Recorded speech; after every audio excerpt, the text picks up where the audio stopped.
Now, this weekend in Sheffield there's a decent fight, but in New York there is a magnificent fight.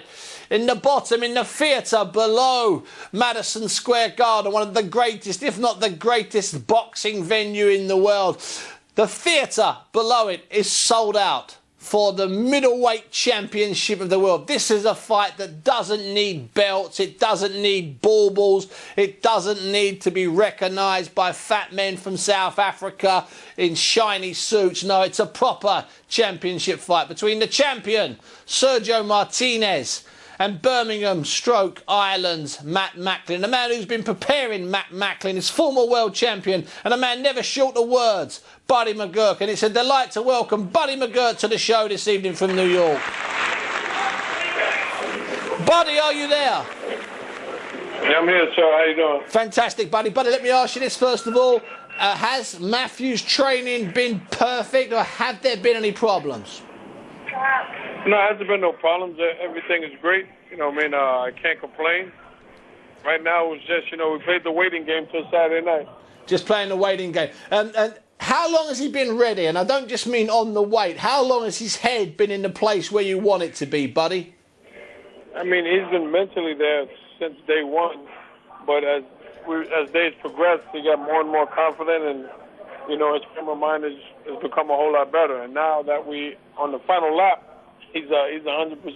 He's 150% there right now. It's all up to him Saturday night to put it all together. It's all up to you. Now, are you a fan of Martinez, Buddy? And what I mean by that, there can be really great boxers around the world that you admire, but you're not a fan of. But are you a fan of Martinez? Do you think he's a really good fighter? I think he's a good fighter. There's a lot of good fighters today. Great, I don't throw that word around too loosely. So, but I think he's a very good fighter. He's a good champion.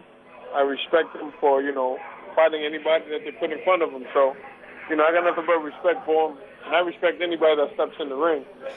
So, and I just feel in my heart that, Matthew does what he's supposed to do come Saturday night. He will win the middleweight championship of the world. Yeah, what do you think are the dangers for Matthew in a fight like this? Is there a chance, Buddy, that the crowd in there, which will probably be all green because it's Paddy's Day in New York, lots of Irish there, it's going to be a phenomenal atmosphere. Is there a chance that Matthew might let that get to his head? I don't think so. I think that he understands, the task at hand and what he has to do to complete it. So I think he's going to focus on. It's going to give him a little extra energy. Yeah. But, you got to use it in the right way. Yeah, because in all fairness, he may also need it in the last couple of rounds because Martinez is very strong then. Yeah. Yeah, and Martinez. Be all right. Yeah, Martinez is strong there, and of course that's when Stern did get to him, didn't he? Excuse me. Yeah. Buddy, it's obviously very... I didn't hear the question, I'm sorry. That's okay, Buddy. Where are you now? Are you at the one of the press conferences or something now? No, we're in the gym training now. Oh, okay. Listen, Buddy, listen. Matthew's there. He's set. He's ready. During the last 48 hours, Buddy, how much time do you spend with your fighters? Do you like to let them just go off on their own and rest and listen to music, or do you like to be quite close to them? No, I like music in the gym. Adds a little spunk to it. All right. It just adds a little bit of extra, doesn't it? Yeah, gets you pumped up. Yeah, it does. Well, listen, Buddy, can you do me a big favour? I've known Matthew since he was about 12 years of age. Could you wish him all the best from me and everybody here at Box Nation, and we'll hopefully speak to him next week. I wish everyone there the best.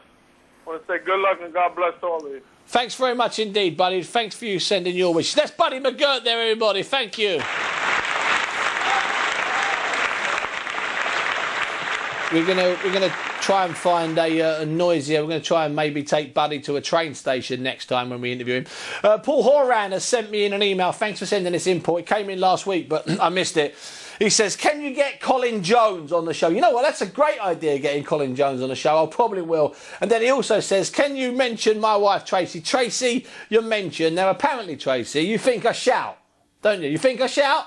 Well, I do sometimes. Sorry about that, Trace. And look, Bill Davis from Marvel's Lane Amateur Boxing Club. That's an amateur boxing club in South London. He sent me a lovely email. Thanks very much for that, Bill. With some old newspaper clippings from the mid-70s. Bill, what we're going to try and do is we're going to try and transfer those and get those on screen.